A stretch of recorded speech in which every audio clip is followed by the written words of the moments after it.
Hello, welcome to the Stockyard Industrial Lead. I'm Eric Miller, and today we're going to be running this RailCar America transfer.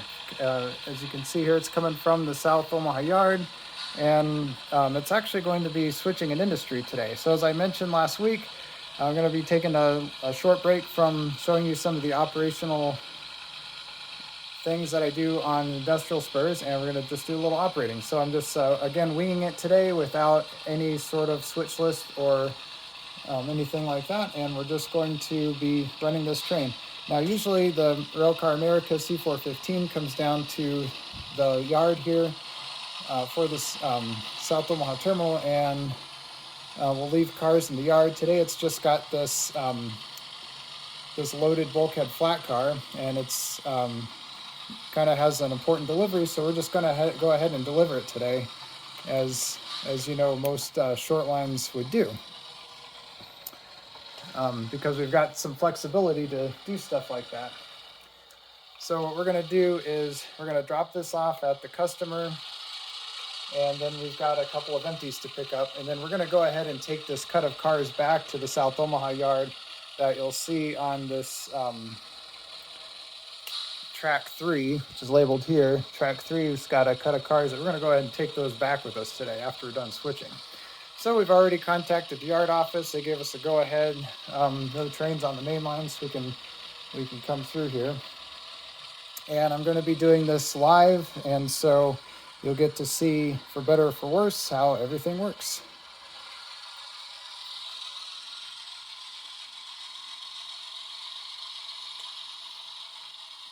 In real time.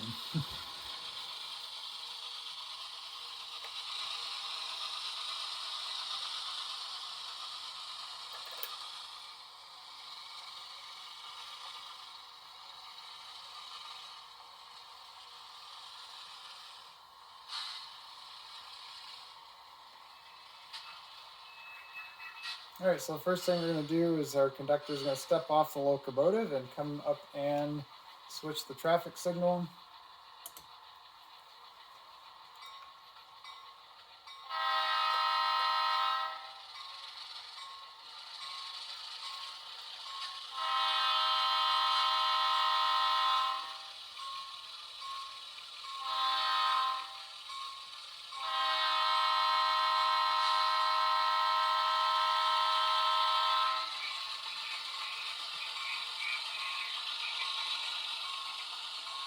As we come up to the yard office, we'll just do kind of a quick check-in with the crew or the agent up here.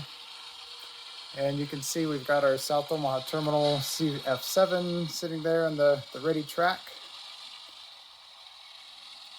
So I'm not sure if it started or finished its work for the day, but obvious that it's not out on the main line, so we can have track authority there.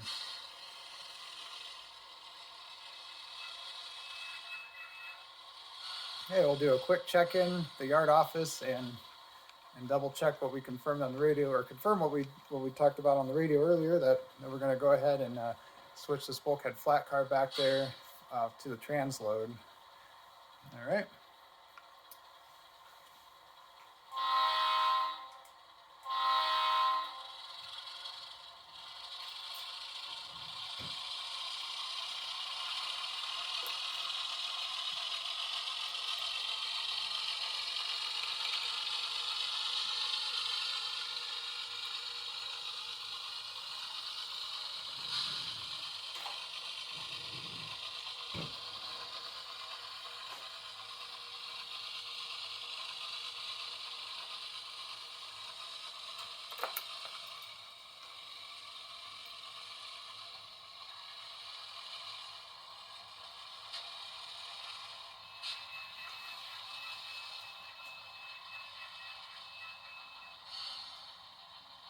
Okay, I'm going to go ahead and drop the caboose here.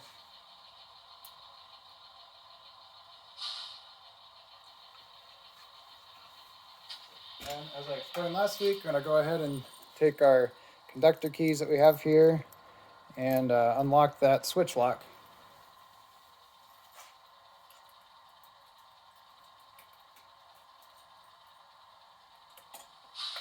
All right.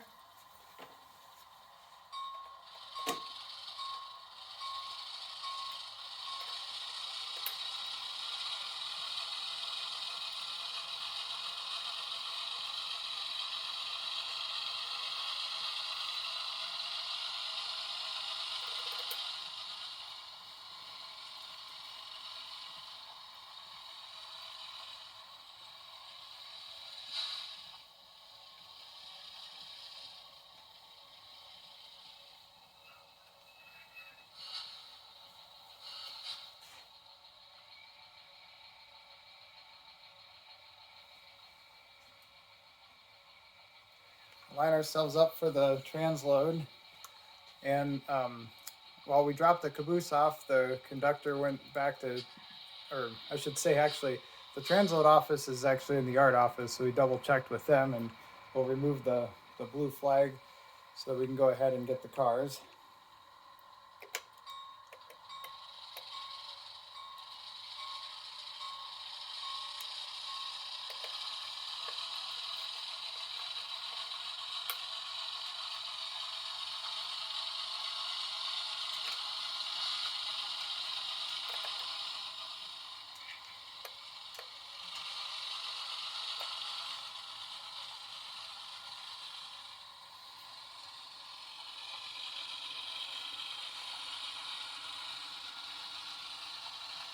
All right, back there is the transload track where we will be doing our work.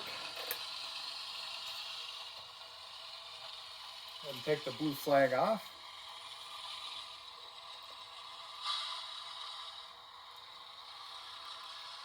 So we're going to be grabbing those two empty cars back there, the bulkhead flat and the center beam flat. And then we're going to be putting the loaded bulkhead, or sorry, center beam flat there.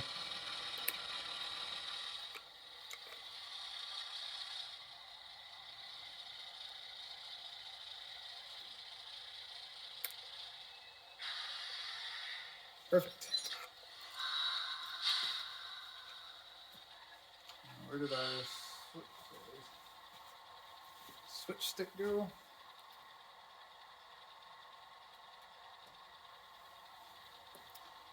All right, let's check our connection. Looks good.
Okay, we gotta push that car up to,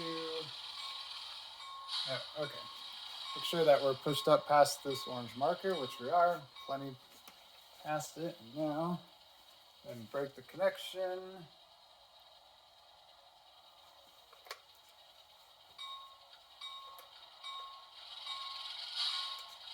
Now I've just got our loaded car to spot.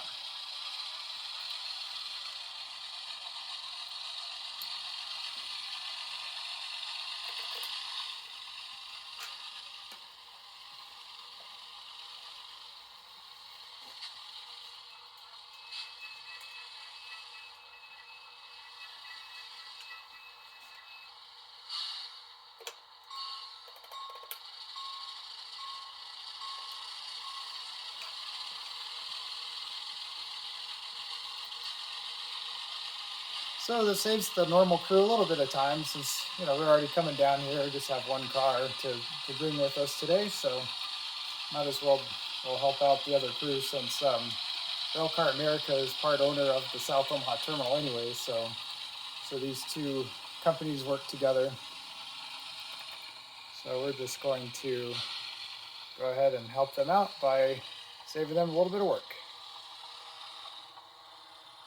And the customer gets a little better service too. So isn't that what short line railroading is all about? Providing a little better service to the customer. It's kind of what I like to do anyway on my way out. And you see the forklift is there ready for action, ready to start unloading. So they really need this lumber. Or, I'm sorry, it's actually drywall. See, I don't have a switch list, so I don't know what the load is. Okay, let's break the connection. Uncouple, and we are good to go.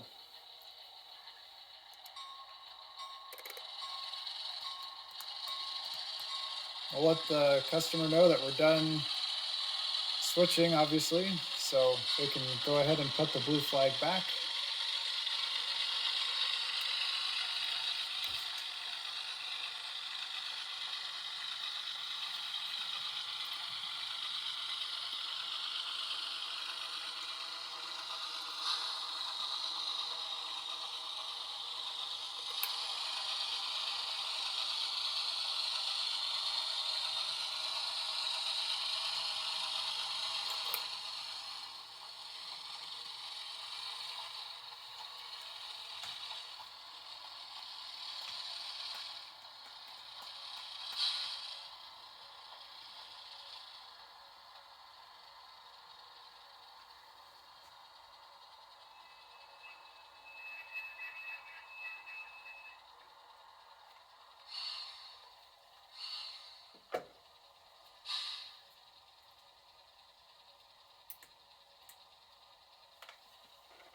Okay, we have our turnout reset back to the mainline movement. So we went ahead and locked the turnout. We're done here. And we'll back it up.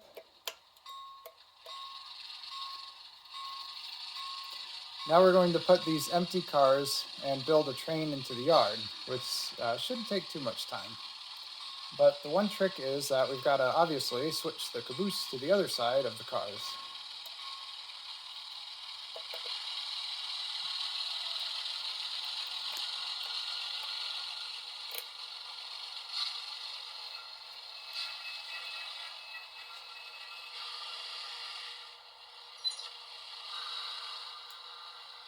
All right.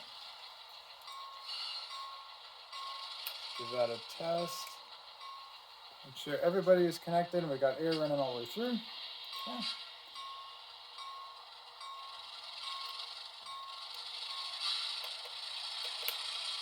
All right, now we're gonna go shove to the intersection here and go past the depot.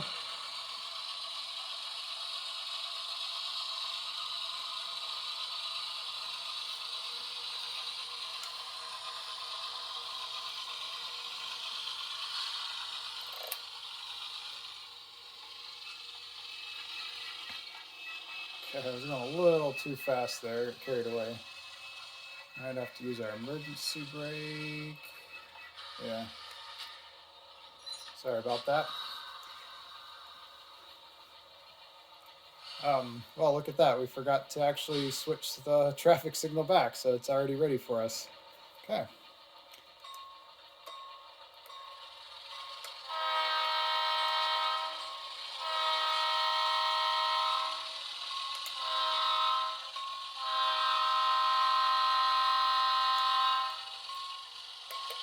Let's not make that same mistake again. As I always say, it's a little tricky when you've got multiple roles here on the layout. I've usually basically got a crew of 3 doing this. Myself, I'm the industry foreman and kind of overall, dispatcher and whatnot. And then I've got an engineer and a conductor who usually do this when I have full-fledged op sessions. Okay, now we'll switch this back so our cars can get through again and people can get home to dinner or whatever they have to do. All right, Now for the yard work, what are we going to do here? Let's put the caboose down on this track.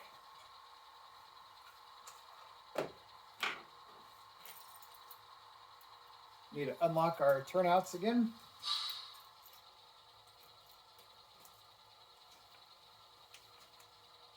I think we're going to be using all of these, so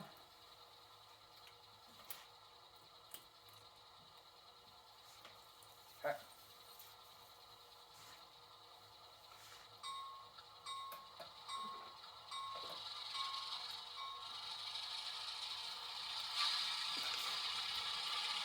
Okay, so we're going to put our caboose on what's called track 4, which is that track right in front of us. Track 1 is the main line that goes through in the back, and then you count from there. So we're just going to leave our caboose here. We're just going to put it right past this orange marker so it's not in the way.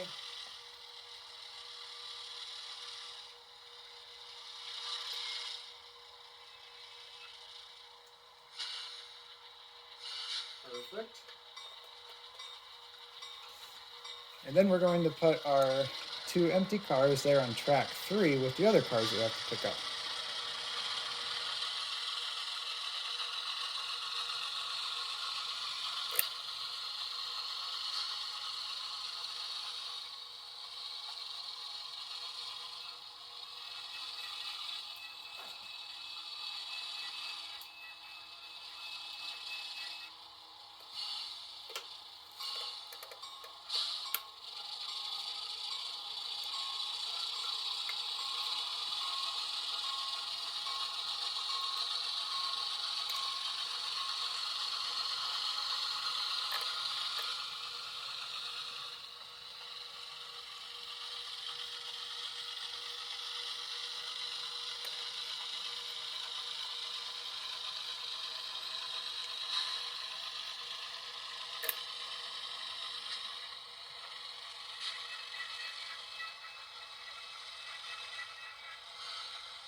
Alright, we've got a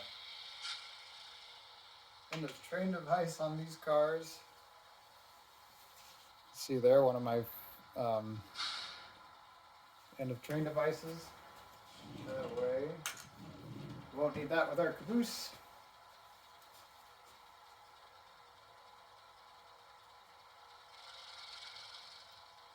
There we go. Alright, let's do a stretch. Looks good. Now we're going to back these cars up a little bit past, I don't know if you can see it here, I'll zoom in a little bit, past this orange marker here.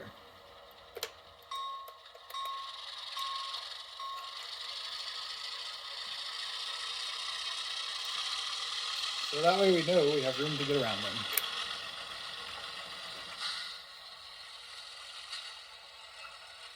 Good. Now, good luck getting my switch stick under that bridge. Well, let's see. I'm going to move it a little bit more, because I have to move the caboose there anyways.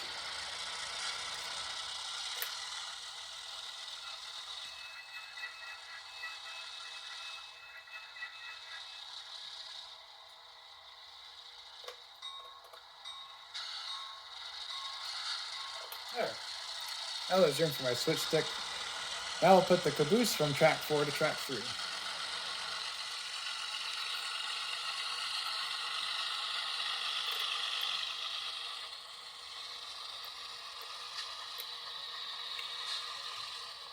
So for those of you who don't know, I'll give you a little background on the C415. This is number 423. It was originally a Rock Island C415, spent most of its time in South Chicago doing switching work there. It's built in the mid-60s, I want to say 1965. I'm trying to remember if these were the newest switchers on the Rock Island or if their last 10 SW1500s were. But anyways, the Rock Island bought 10 of these, and 5 of them, let's see if I remember correctly. 5 of them were leased from the Union Pacific, I believe. And 5 of them were leased from another leasing company. And so the 5 that went back to the Union Pacific were actually bought by, it's a little fast there. Sorry, I'm too busy telling my story.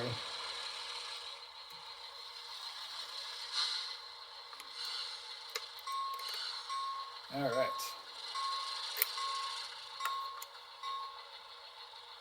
All right, check our air connection first. Give it a pull. Now we're ready to go. Yeah, so RailCar America bought all 5 of them, and 2 of them were basically kept in operation while the other 3 were used for parts. And so the other one, I think it was 424, that ended up going to a short line in Montana, I believe. I don't know why they sold it off, but they did. And, okay, pay attention, let's see. There we go.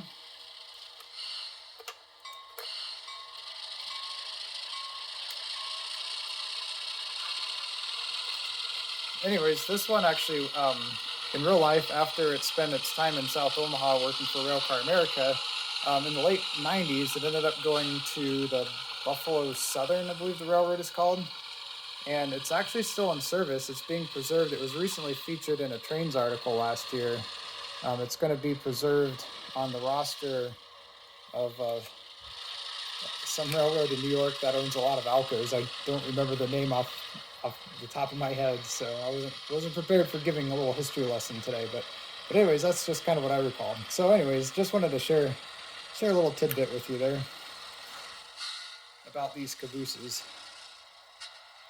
Okay, we are going to just leave it here. Let's see, actually. All right.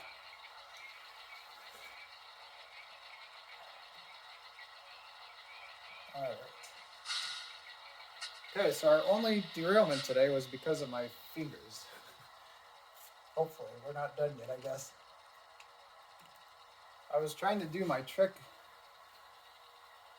Okay, of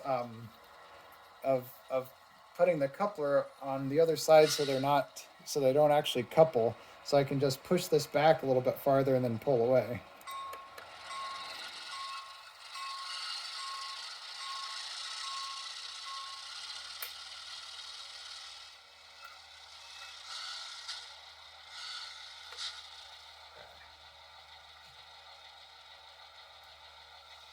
It's really hard to get to under the bridge there, which is sometimes an issue. Okay. So we'll just be able to pull away. There we go. Hopefully it's not derailed anymore. We'll find out. Oh, you know what though? Let's see, actually.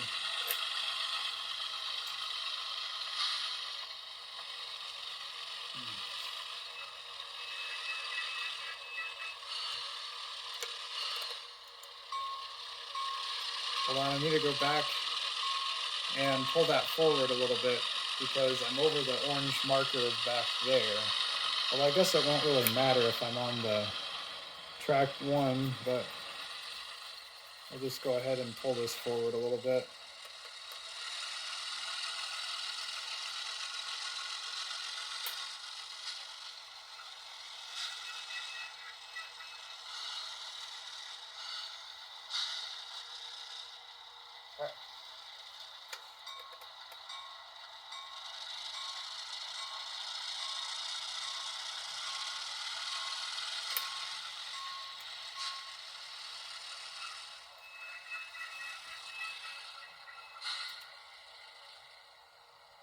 There we are.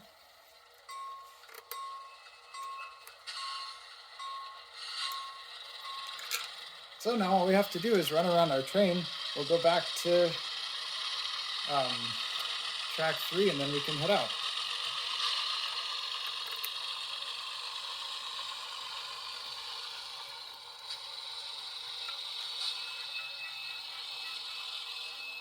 Okay, we've got all of our turnouts set to the main.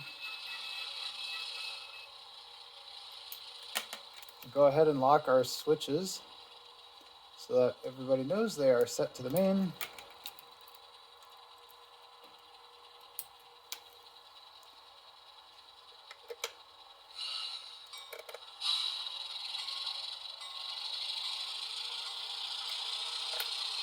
Okay, and we'll just highball to the other end of the yard.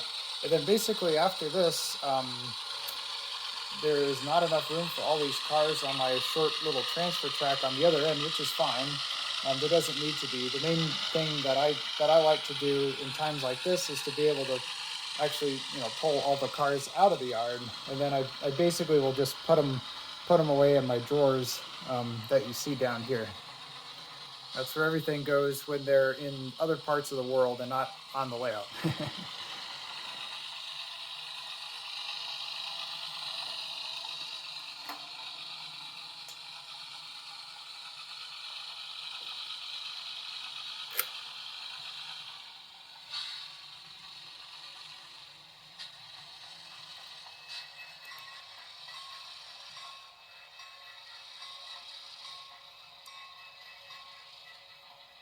That's a private crossing, so I guess I don't technically need a whistle for it, but I usually do. I just forgot. So I grabbed the bell real quick.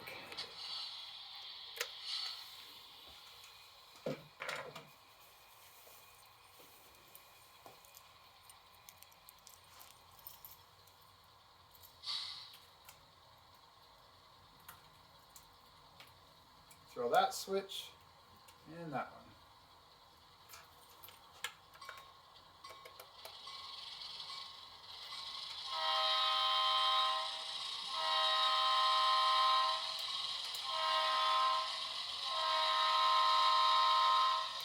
There, that was a better job of that. Alright, so this will basically wrap up our video today. I hope you enjoyed it, and something a little different than I normally do. Again, it's just kind of fun to run a train and not have to really worry about having a switch list or whatever. You just kind of do whatever you like. I also like being able to feature a little bit of variety of locomotives on the layout. And yeah, so just something fun to do.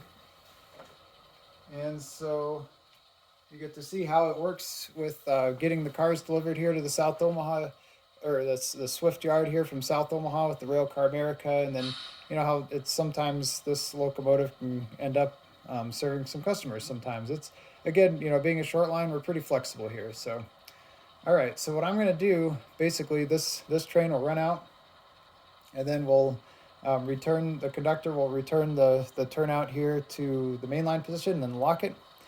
And that's it. So hope you enjoyed this video. Next week, what I'm planning to do is to go over the lock boxes that I use for special customer instructions and the gates represented on the layout. So I'll kind of go through that with you. All right, thanks again for watching. Feel free to let me know in the comments below what you think of this, and if you have suggestions for any other future videos, just let me know. All right, thanks everyone, and I'll see you next week.